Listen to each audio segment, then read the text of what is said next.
Please join me in welcoming Shri Nitin Jairam Gadkari ji. I would also humbly request Mr. Munish Devgan, Video Content Head, Times Network, to please join us up on the stage. Tesla की भारत में entry साफ हो गई है और इसका भारत के transport ecosystem पर क्या असर होगा टेस्ला के आने के बाद? मैं ज्यादा कमेंट्स नहीं करता इसके ऊपर। ओपन मार्केट है भाई, जिसमें दम है वो बनाओ। हमारी सभी इंडिया में मैन्युफैक्चरिंग कंपनी वो कॉस्ट सेंट्रिक नहीं, क्वालिटी सेंट्रिक है और वो कंपटीशन में कम रेट में अच्छी गाड़ियां देंगे। मैं आपको एक बात बताता हूँ, ये जो लोग बना रहे इलेक्ट्रिक कार, सब कंपनियों का नाम नहीं लेता, सभी है, ये कोई कम नहीं है सर। देश में 1,80,000 लोग सड़क दुर्घटनाओं में अपनी जान गंवा देते हैं, तो आपको क्या लगता है अभी कितना काम करना बाकी है और अब किसको जिम्मेदार मानते हैं? ये एक सेक्टर ऐसा है कि मैं इसके बारे में एपोलॉजिक हूँ थोड़ा सा। हमारे देश का हर व्यक्ति ये ओलंपिक स्टैंडर्ड का प्लेयर है, एथलेटिक्स से ऐसा समझो,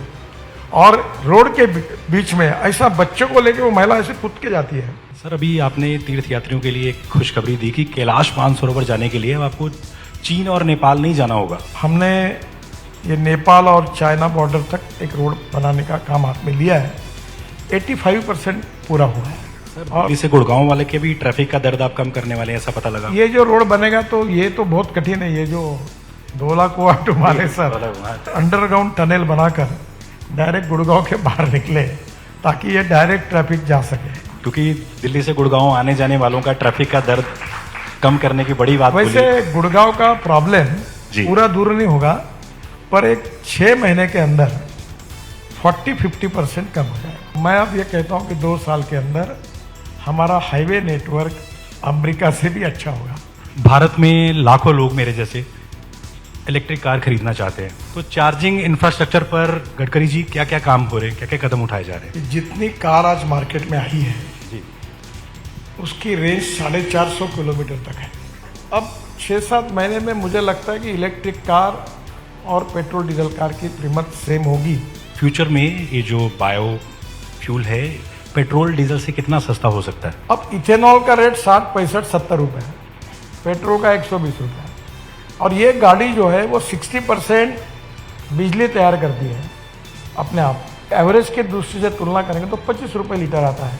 पिछले 1 दशक में मोदी सरकार ने देश के विकास को नई ऊंचाइयों पर पहुंचाया है। इस यात्रा में एक केंद्रीय मंत्री ऐसे भी हैं जो गेम चेंजर हैं, जिनके काम की खूब तारीफ होती है। वो अपनी दूरदर्शिता से सुर्खियों में रहते हैं। उन्होंने देश के हाईवेज को नया रूप दिया है और हमारा मानना है ये सिर्फ हाईवेज नहीं, ये भारत की तरक्की के रनवे है, जहां से अर्थव्यवस्था नई उड़ान भरती है। सोशल मीडिया पर उनके लिए अक्सर एक कमेंट हम देखते हैं, मैन विद 0 हेटर्स। सच में भारतीय जनता पार्टी के इस दिग्गज नेता के मुरीद ना केवल उनकी पार्टी में है, बल्कि विपक्ष भी उनके काम का लोहा मानता है। हमारे साथ आज मौजूद हैं रोड ट्रांसपोर्ट एंड हाईवेज के top performing minister Nitin Gadkari ji. Times drive summit and awards में आपका स्वागत है नितिन जी। भारत में लाखों लोग मेरे जैसे इलेक्ट्रिक कार खरीदना चाहते हैं, लेकिन चार्जिंग इंफ्रास्ट्रक्चर की कमी और दूसरा महंगा होने की वजह से थोड़ा हिचकिचाते हैं। तो चार्जिंग इंफ्रास्ट्रक्चर पर गडकरी जी क्या क्या काम हो रहे हैं, क्या क्या कदम उठाए जा रहे हैं? देखिए, पहली बात तो ऐसी है कि जितनी कार आज मार्केट में आई है जी, उसकी रेंज 450 किलोमीटर तक है, और जो स्कूटर बड़े कंपनी की है इलेक्ट्रिक, वो 120 किलोमीटर है। अब इसका अध्ययन जब किया गया तो एक स्कूटर टीवीएस और बजाज ने अध्ययन किया, तो दोनों का अनुमान यह है कि एक स्कूटर मैक्सिमम 24 to 26 मीटर चलती है। तो स्कूटर जो है 26 to 24 किलोमीटर, तो रोज रात को घर आने के बाद चार्ज करेंगे तो वो चार्ज हो जाती है। इसलिए 2 व्हीलर में तो कोई प्रॉब्लम ही नहीं है चार्जिंग स्टेशन का। दूसरी इम्पोर्टेंट चीज़ जो है वो कार के बारे में है। अभी जो कार आ रही है सबकी, मेरे अंदाज से सब 300-350 किलोमीटर के ऊपर है, और कार भी जो शहरों में चलाते हैं उनका भी रेंज बहुत होगा तो 80 से 100 किलोमीटर के ऊपर कार नहीं चलती। अब समस्या कहाँ है कि मुंबई से दिल्ली आना है, यहाँ चार्जिंग की आवश्यकता है। या दिल्ली से देहरादून जाना है, चंडीगढ़ जाना है, यहाँ ज़रूरत है। तो अभी NHAI के तरफ से हम 670 रोड साइड एमिनिटीज़ बना रहे हैं और जहाँ चार्जिंग स्टेशन लग रहे हैं, तो मुझे नहीं लगता कि कोई प्रॉब्लम आएगी। सर, वर्ल्ड क्लास हाईवेज तो हम लोग बना रहे हैं, अभी भी कई लोग कहते हैं रोड साइड असिस्टेंस, जैसे 2004 में आप भी एक दुर्घटना का शिकार हो चुके हैं। तो आपको क्या लगता है अभी कितना काम करना बाकी है और अब किसको जिम्मेदार मानते हैं, क्योंकि देश में 1,80,000 लोग सड़क दुर्घटनाओं में अपनी जान गंवा देते हैं। ये एक सेक्टर ऐसा है कि मैं इसके बारे में एपोलॉजिक हूँ थोड़ा सा। मैं बहुत कोशिश किया हूँ 10 साल में, पर मुझे इसमें यश नहीं मिल पाया। हमारे देश में 4,80,000 एक्सीडेंट होते हैं और 1,88,000 मौतें होती है और मरने वालों की संख्या 18 से 45 एज ग्रुप में 66% है। 10,000 बच्चे मरते हैं स्कूल के सामने, एग्जिट और एंट्री वहाँ रोड। अभी आजकल तो मैं बोल सकता हूँ कि मैंने अपने घर में पार्किंग बनाई। ये दिल्ली में बड़े बड़े लोग रहते हैं, अभी इनके घर में किसी के घर जाओ, ये रोड पर ही गाड़ा रखते हैं अपने, कोई घर में पार्किंग नहीं। बंगला बड़ा बनाते हैं पर रोड पर क्यों रखते हो? अपने घर में इन्होंने पार्किंग नहीं बनानी चाहिए। अब कानून के प्रति डर भी नहीं और सम्मान भी नहीं। कोई रेड सिग्नल दिखा घुस जाते हैं। अभी मैंने परसों हमारे इंजीनियर्स की मीटिंग में कहा कि हमारे देश का हर व्यक्ति ये ओलंपिक स्टैंडर्ड का प्लेयर है, एथलेटिक्स से ऐसा समझो। और रोड के बीच में ऐसा बच्चों को लेके वो महिला ऐसे कूद के जाती है। मैंने बोला इतना बड़ा बना दो कि कोई टांग ऊपर करके कूद नहीं सकता। तो अभी इतनी प्रॉब्लम है कि फोन पे बात करना गाड़ी चलाते हुए, रेड सिग्नल होगा तो नहीं रुकना, हेलमेट नहीं पहनना। आज ही मैंने एक फाइल पर साइन किए कि अब 2 व्हीलर्स वाले जब 2 व्हीलर बेचेंगे तो 2 हेलमेट वो कॉस्ट में उनको देंगे ताकि हेलमेट पहनो। ये वाकई काफी इतने लोग मर रहे हैं और ये कोई लड़ाई में नहीं मरते, कोई कोविड में नहीं मरते, कोई दंगों में नहीं मरते हैं। 1,80,000 और कोई यंग लड़के, IIT का स्टूडेंट है, कोई MBBS के लड़के, बहुत दुर्भाग्यपूर्ण है। हम कोशिश कर रहे हैं पर अब आने वाले समय में निश्चित रूप में इससे मार्ग निकलेगा। टेस्ला की भारत में एंट्री साफ हो गई है। आम मिडिल क्लास आदमी सोचता है कि भैया मेरी पहुंच में होगी ये, और कब तक ये पॉसिबल होगा और इसका भारत के ट्रांसपोर्ट इकोसिस्टम पर क्या असर होगा टेस्ला के आने के बाद? देखिए, मैं ज्यादा कॉमेंट्स नहीं करता इसके ऊपर जी। ओपन मार्केट है भाई, जिसमें दम है वो बनाओ और कॉस्ट में कंपटीशन करो। पर मैं आपको एक बात बताता हूं, ये जो लोग बना रहे इलेक्ट्रिक कार, सब कंपनियों का नाम नहीं लेता, सभी है, ये कोई कम नहीं है सर, और इनकी कॉस्ट भी कम नहीं है। बेस्ट डिजाइन है।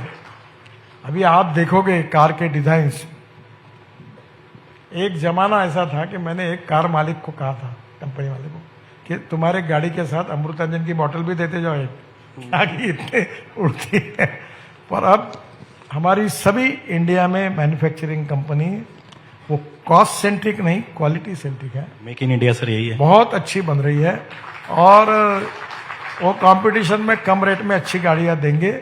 लिथियम आयन बैटरी की कीमत कम हो जाएगी और कंपटीशन है, जो आना आए, कोई फर्क नहीं। सर, अभी आपने तीर्थ यात्रियों के लिए एक खुशखबरी दी कि कैलाश मानसरोवर जाने के लिए अब आपको चीन और नेपाल नहीं जाना होगा, आप भारत की सड़कों से ही पूरा कराएंगे। थोड़ा इसके बारे में विस्तार से बताइए। ये जो पिथौरागढ़ से हमने ये नेपाल और चाइना बॉर्डर तक एक रोड बनाने का काम हाथ में लिया है, 85% पूरा हुआ है। बहुत कठिन है, वहाँ -8 डिग्री टेम्परेचर है। अभी उसको 3-4 महीने ही काम करने का सीजन मिल पाता कि वहाँ की परिस्थिति ऐसी है। तो ये मैं कोशिश कर रहा हूँ कि इस बार अप्रैल के बाद मैं भी वहाँ जाने वाला हूँ, तो जल्दी वो बन जाएगा। तो थोड़ा नेपाल की बाजू लगकर रास्ता है, चाइना में जाकर फिर एक मानस सरोवर तो एक मुझे लगता है 16-17 किलोमीटर उनका रोड यूज करना पड़ेगा। तो वो अभी बनने के बाद हमारी फॉरेन मिनिस्ट्री उनके साथ बात करेगी, तो फिर हमको नेपाल या वो सिक्किम से उधर कैसे जाने की जरूरत नहीं पड़ेगी। हम पिथौरागढ़ से मानस सरोवर तक जाएंगे। 2014 से अब तक आप 1 लाख किलोमीटर से ज्यादा की सड़कों का जाल देश में बिछा चुके हैं। सबसे ज्यादा कोई ऐसा रोड या हाईवे जिसमें आपको सबसे ज्यादा दिक्कत पेश आई हो, जो पिछली सरकार मुमकिन नहीं कर पाई, नामुमकिन था उसके लिए, आपने मुमकिन कर दिखाया हो? देखिए, मैं उस सरकार को कोई आरोप नहीं लगाता जी। पर मैं जब मंत्री बना तो 3,85,000 करोड़ के 406 प्रोजेक्ट बंद पड़े थे। बंद इसलिए पड़े थे कि लैंड एक्विजिशन की केसेस कोर्ट में गई थी, इन्वायरमेंट फॉरेस्ट ने क्लियरेंस नहीं दिया, रेलवे के आरओ भी अटके हुए थे, कई कोर्ट में लोग चले गए थे, डिस्प्यूट थे, अतिक्रमण नहीं निकाला गया था। और हम लोग उस समय, मैं रात को 12 बजे तक बैठता था, अधिकारी, कॉन्ट्रैक्टर, कंसल्टेंट, बैंकर्स, ऐसी पब्लिक बड़े प्रमाण पे बैठती थी हमारे ट्रांसपोर्ट भवन में, और प्रोजेक्ट टू प्रोजेक्ट में बुलाता था। हमने 40,000 करोड़ के प्रोजेक्ट टर्मिनेट कर दिए, और मुझे बताते हुए इस बात की खुशी है कि हमने भारतीय बैंकों को 3 लाख करोड़ के एनपीए से बचाया। बहुत कंपनियां बड़ी बड़ी, मैं नाम लूंगा तो आप विश्वास नहीं रखोगे, दिवाला पिटने की स्थिति में आई। कुछ लोगों ने पिट दिया, हमको बचाया। और अभी हमने ये तय किया कि 90% लैंड एक्विजिशन किए बिना, फॉरेस्ट एनवायरनमेंट क्लियरेंस साथ में रहे बिना हम अपॉइंटमेंट डेट ही नहीं देंगे।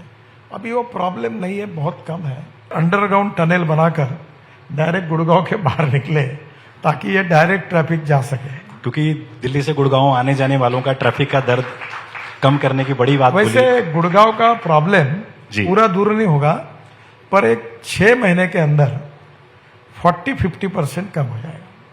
तो ये बहुत बड़ी चीज गडकरी जी ने बोली है। आज हमारे साथ आप जुड़े टाइम्स ड्राइव कॉन्क्लेव में, बहुत बहुत शुक्रिया आपका, जोरदार तालियों से। Thank you very much sir.